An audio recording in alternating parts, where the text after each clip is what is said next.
Et ce manque de sérieux s'observe par le traitement d'une légèreté absolue des faits d'actualité dont vous ne mesurez même pas l'impact psychologique pour certains de vos compatriotes, notamment nous autres qui sommes ressortissants du Nord. L'histoire, oui, j'ai entendu que vous partirez la semaine prochaine, eh bien, à Malabo pour sceller des accords. Encore une fois, votre signature qui commence à inquiéter les Gabonais. Il faut lire les réseaux sociaux où les Gabonais s'expriment.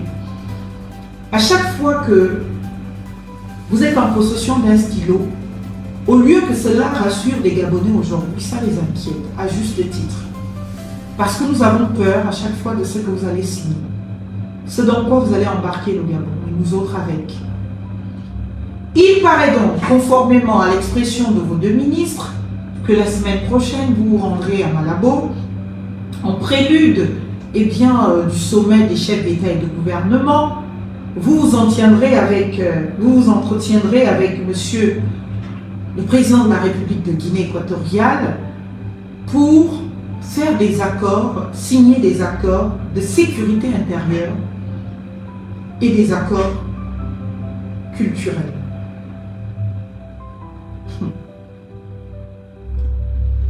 La Guinée équatoriale, monsieur le président, contrairement au Gabon, a essentiellement une ethnie, l'ethnie Fan. Je dis essentiellement, je ne dis pas exclusivement. Après, il y a quelques Bengas que nous avons en partage avec eux d'ailleurs. Donc, sur le point, ou du moins du point de vue culturel, faire que le Gabon signe des accords culturels avec la Guinée équatoriale monothéise, excusez-moi l'expression, la culture gabonaise. Vous pouvez nous dire c'est quoi la culture gabonaise aujourd'hui? Monsieur le Président, est-ce que vous êtes en capacité de nous dire c'est quoi l'identité gabonaise aujourd'hui? Parce que bien évidemment, la culture relève de l'identité. Nous faire signer un accord avec la Guinée équatoriale, de culture ou culturelle, c'est accepter qu'avec la Guinée équatoriale aujourd'hui, nous avons une seule culture. C'est laquelle? Vous êtes en capacité de nous la définir? Vous, messieurs les ministres qui en avez parlé? Monsieur le Président, vous êtes en capacité de nous dire c'est quoi la culture gabonaise? Nous laissons même l'aspect de la culture, la sécurité intérieure d'un pays, monsieur le Président.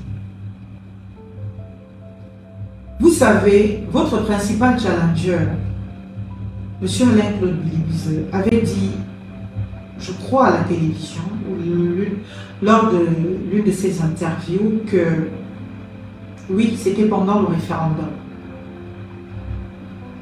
On ne devient pas président pour apprendre à être président. On n'apprend pas à être président au pouvoir. On s'y prédispose, on s'y prépare, on y travaille avant. On y travaille avant, on s'y prédispose et on y travaille. Ce n'est donc pas après avoir prêté serment qu'on va apprendre à devenir président de la République et à savoir les responsabilités dévolues à un chef de l'État, à un président de la République. Parce que je ne sais même pas comment c'est possible que les médias du Gabon relaient cette information sans la critiquer, sans la condamner. L'information selon laquelle, eh bien, au Gabon, nous allons signer un accord avec la République de Guinée équatoriale de sécurité intérieure. C'est déjà reconnaître que la Guinée équatoriale est un pays, sur le plan sécuritaire, plus fort que nous, mieux outillé que nous, mieux armé que nous, mieux formé que nous, d'une part. C'est aussi, dans un second temps, admettre et reconnaître que, eh bien, la Guinée équatoriale, que nous, le Gabon, nous sommes en situation de fragilité sécuritaire, laquelle nécessite, eh bien, l'intervention de puissances étrangères pour nous aider à sécuriser notre pays. Monsieur le Président, c'est très grave.